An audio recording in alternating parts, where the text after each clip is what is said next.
The US hinting at a trade deal with New Delhi, which the president claims would help American companies compete in India, with Indian exports facing far lower tariffs in return.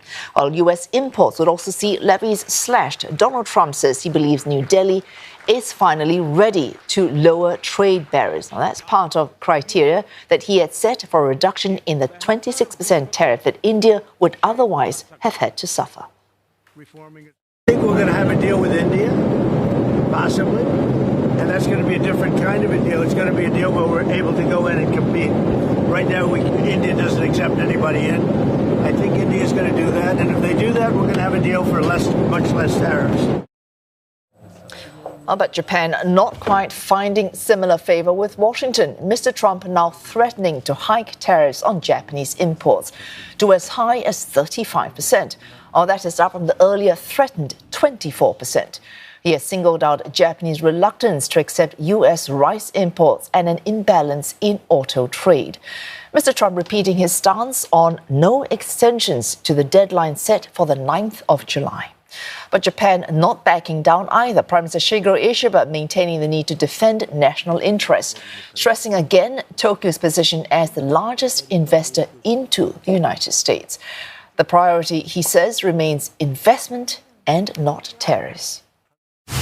何としても国益を守り抜かねばならないと思っています。いろんな国とアメリカは貿易をしていますが、一つ申し上げておかなければいけないのは、日本はアメリカにおける世界最大の投資国であり、そしてアメリカにおいて世界最大のいろんな国が投資していますが、雇用を生み出しているということです。それは他の国とはわけが違う。As allies grapple with how best to respond to Washington's tariffs, focus also on rising challenges stemming from China's growing influence. Top diplomats from the US, Japan, India and Australia committing to ways to diversify supply chains as worries mount over China's tightening grip on resources vital to new technologies. The Quad grouping launched a critical minerals initiative following discussions in Washington, aiming to reduce dependence on Beijing.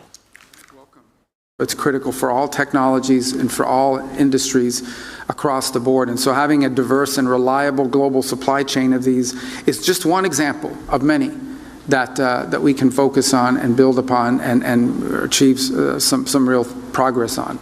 So that's the hope for this partnership.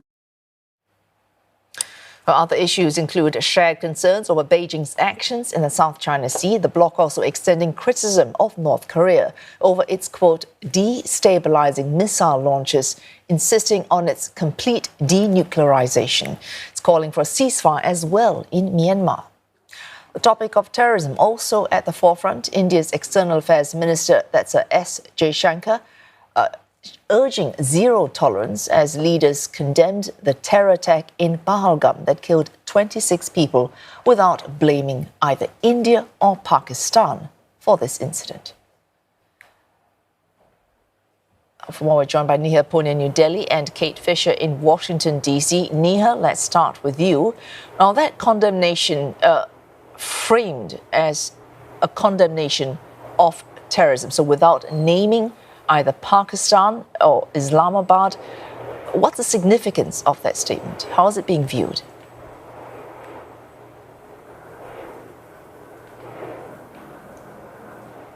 It honestly depends on who you ask, because opinion about that statement is truly mixed here in India. Domestic media have been calling this a big diplomatic win because of the simple fact that it did mention the issue of terrorism. What's also crucial, experts say, is the language that was used in that statement, because a lot of it is, how India has been talking about the issue of terrorism coming from Pakistan, after that attack in April, during that military conflict, and even in the aftermath of the ceasefire. What's important is that, that statement refers to cross-border terrorism, experts say, which, many in New Delhi are saying is a very clear reference to Pakistan. The statement also called for the perpetrators, organizers and financiers of this terror attack to be brought to justice. Now, this is exactly what New Delhi has been saying in all of its meetings with world leaders at different international fora. And, experts say this is crucial because it's not just about the terror group that carried out that attack, but also about a setup that is complicit with terror groups, a reference to how India claims that Pakistan sponsors terror groups. Of course, Islamabad has repeatedly denied this, but critics are also saying that the statement didn't go far enough because, like you said, there was no reference to Pakistan. There was no question of calling for more accountability from Islamabad as well. And experts say that might have been a miss. But there was also an acknowledgement that at least for Quad partners, China and its actions in the Indo-Pacific is a far greater issue. It's a pressing concern. And many of these Quad members don't view Pakistan through the same lens as New Delhi does, and that this statement is as close as New Delhi could have gotten to getting its concerns raised. All right, Kate, let's bring you in now. Neha, they're pointing to attention to the language used. So we look at the joint statement from the Quad meeting. No actual mention of China, despite, as Neha says, concerns over China's actions in disputed territory.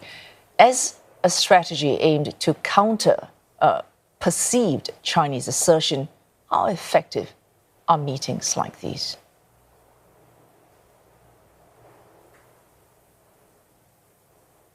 Well, all four members of this group are hoping it is effective because it's one of the main tools that they are using to try to counter China's aggression in the region.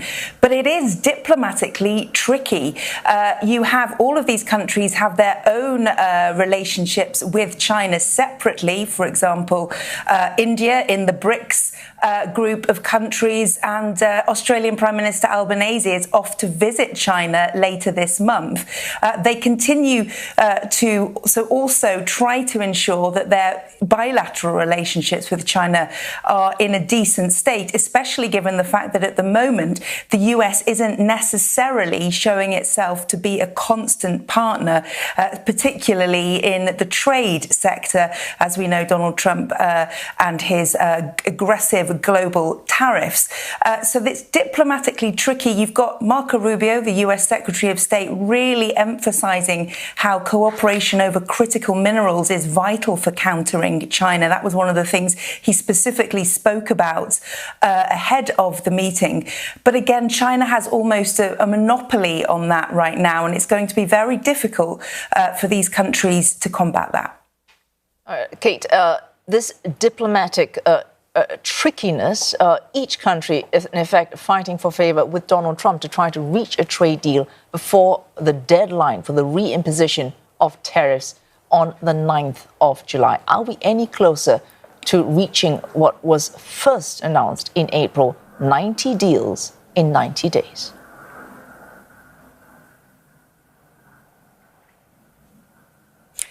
I don't think that grand number is going to be reached. Some countries a little further than others. Japan struggling in that sense right now. We heard Donald Trump yesterday saying that he might slap up to 35% tariffs on Japan. Clearly negotiations not going very well there. He said he's demanded that they allow American rice into the country, saying that Japan has a rice shortage and the US could supply that, but Japan won't let them. He's also concerned about the auto sector, clearly a key pillar of Japan's economy, but something that really rankles Donald Trump is the trade imbalance when it comes to the car industry. So some real sticking points there, and it doesn't look, he's essentially said to Japan that he will write them a letter on the 9th of July, essentially slapping whatever tariffs he wants on them, because he said negotiations are going nowhere. Things a little bit more positive with the likes of India, though.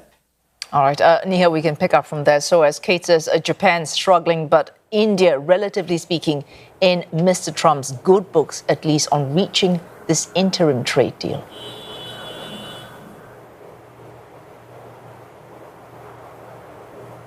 That's right. There's a lot of optimism on that front. Donald Trump himself making those recent comments talking about New Delhi potentially lowering tariffs and allowing more access to American firms, which has been a big grouse for him.